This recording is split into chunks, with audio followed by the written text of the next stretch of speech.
बिस्मिल्लाहिर्रहमानिर्रहीम। ये ईमेल एजाज़ ख़ान साहब, जलगांव, महाराष्ट्र। एजाज़ ख़ान साहब ने लिखा है, अस्सलामु अलैकुम वरहमतुल्लाहि वबरकातुहू। मौलाना, आपने आपके इस्लाह मुआशरा के सबक नंबर 1157 के सबक में बताया था कि आलिम, हाफिज़, उलामा तिजारत कैसे करके अपने पैरों पे खड़े रह सकते हैं। माशाअल्लाह, सुनकर बहुत अच्छा लगा। अल्लाह आपकी इन कोशिशों को कामयाबी अता फ़रमाएँ, दोनों जहान में आपको जज़ाए खैर अता फ़रमाएँ। आमीन सुम्मा आमीन। मौलाना, वैसे तो मैं आलिम हाफिज़ नहीं हूँ, मगर मैं भी एफिलिएट मार्केटिंग से जुड़ना चाहता हूँ ताकि मैं भी फाइनेंशियली स्ट्रॉन्ग हो सकूँ। तो हम एफिलिएट मार्केटिंग से कैसे जुड़ सकते हैं, इसके लिए हमें क्या करना होगा, रहबरी फरमाइए, जज़ाकल्लाहु खैरन।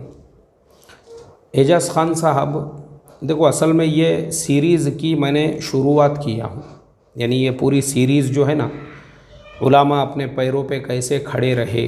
उलामा इमामत के साथ, इमामत छोड़ना नहीं है, तदरीस के साथ, तदरीस छोड़ना नहीं है, इमामत करते हुए, तदरीस करते हुए, दोनों करते हुए हमारे उलामा, हमारे अइम्मा वो फाइनेंशियली मजबूत कैसे हो, ये अभी मैंने सीरीज़ की शुरुआत किया हूँ। अभी तो बहुत बिजनेसेस है, उसमें ऐसे ऐसे बिज़नेस आने वाले हैं, उसके अंदर ऐसे ऐसे कारोबार, ऐसे ऐसे तरीक़े आने वाले हैं, और वो सब जो मैं बताऊँगा ना, इंशाअल्लाह इमामत के साथ और तदरीस के साथ, क्योंकि हमारा पहला मकसद वही है कि हमारा जो इमाम है या हमारा जो मुअल्लिम है, मुदर्रिस है, उसने ना अपनी इमामत छोड़े, ना वो अपनी तदरीस छोड़े। भाई, आप अपनी तदरीस करते हुए, अपनी इमामत की खिदमत करते हुए, ये बिल्कुल छोड़ना नहीं है हमको, क्योंकि देखो, हमारा जो मकसद है दुनियादार बनना नहीं है।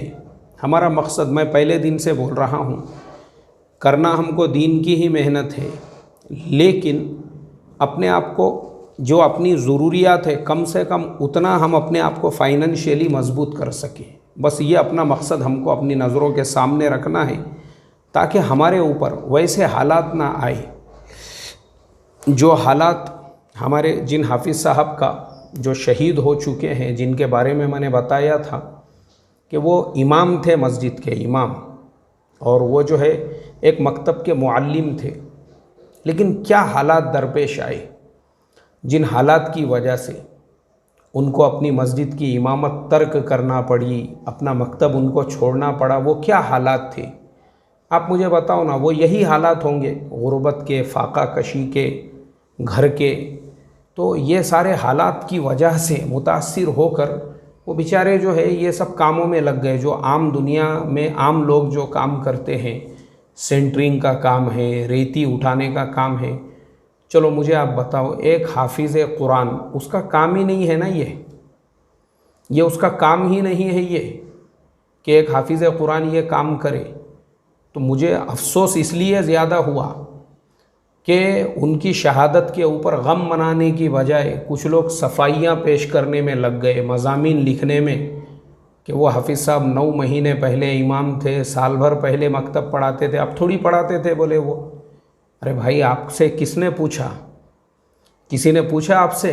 ठीक है, अगर वो 9 महीने पहले पढ़ाते थे, साल भर पहले भी पढ़ाते थे, तो क्या, यानी एक हाफिज़ कुरान, उसने मस्जिद का मिंबर व महराब छोड़कर अगर वो रेती उठाने का काम करे, तो मुझे आप बताओ ना, क्या ये हमारे मुसलमान समाज के ऊपर तमाचा नहीं है? तमाचा है ये हमारे ऊपर। अफसोस की बात है ये। तो वो जो मैंने उनके हालात देखा, और उससे ज़्यादा अफसोस मुझे इन पर हुआ, ये मज़ामीन लिखने वालों के ऊपर, कि वो उनका गम मनाते और उनकी शहादत के ऊपर अफसोस करते, तो वो सफाइयाँ पेश करने के अंदर लगे हुए हैं। अल्लाह हिफाजत फरमाए। तो हम ये नहीं चाहते, और अइम्मा जो है हमारे, वो हालात से मजबूर होकर इमामत छोड़े। इमामत नहीं छोड़ना है हमको, कितने भी हालात आने दो। तो एजाज़ ख़ान साहब और किसी इमाम पर ये हालात ना आए, इसके लिए कि हमारा इमाम इमामत करते हुए वो सब ये चीज़ों को इख्तियार करे।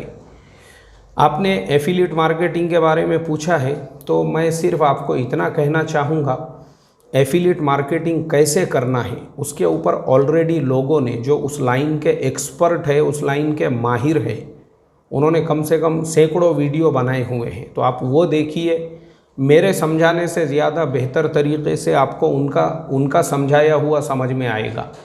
पूरे उन्होंने स्क्रीन जोड़ जोड़ कर अमेज़ॉन के, फ़्लिपकार्ट के वो समझाया है। तो आप यूट्यूब के ज़रिए से वो सारे वीडियोस आप भी देखिए, और दीगर लोग भी जो एफिलिएट मार्केटिंग सीखना चाहते हैं वो भी वो सारे वीडियोस देखें। इंशाल्लाह आपको अच्छे तरीके से समझ में आएगा कि हमारे भारत देश के अंदर एफिलिएट मार्केटिंग के ज़रिए से लोग 1-1, 2-2 लाख रुपये महीना कमा रहे हैं। हमको उतने नहीं कमाना है, हमको कम से कम जो है महीने के 10 से 15 हज़ार भी हमारे उससे निकलते हैं तो काफ़ी है हमारे एक इमाम साहब के लिए, हमारे एक मुअल्लिम और मुदर्रिस के लिए। अल्लाह से दुआ करता हूँ अल्लाह हम तमाम को हलाल रोज़ी कमाने वाला बनाएं। अस्सलामु अलैकुम व रहमतुल्लाहि व बरकातुहू।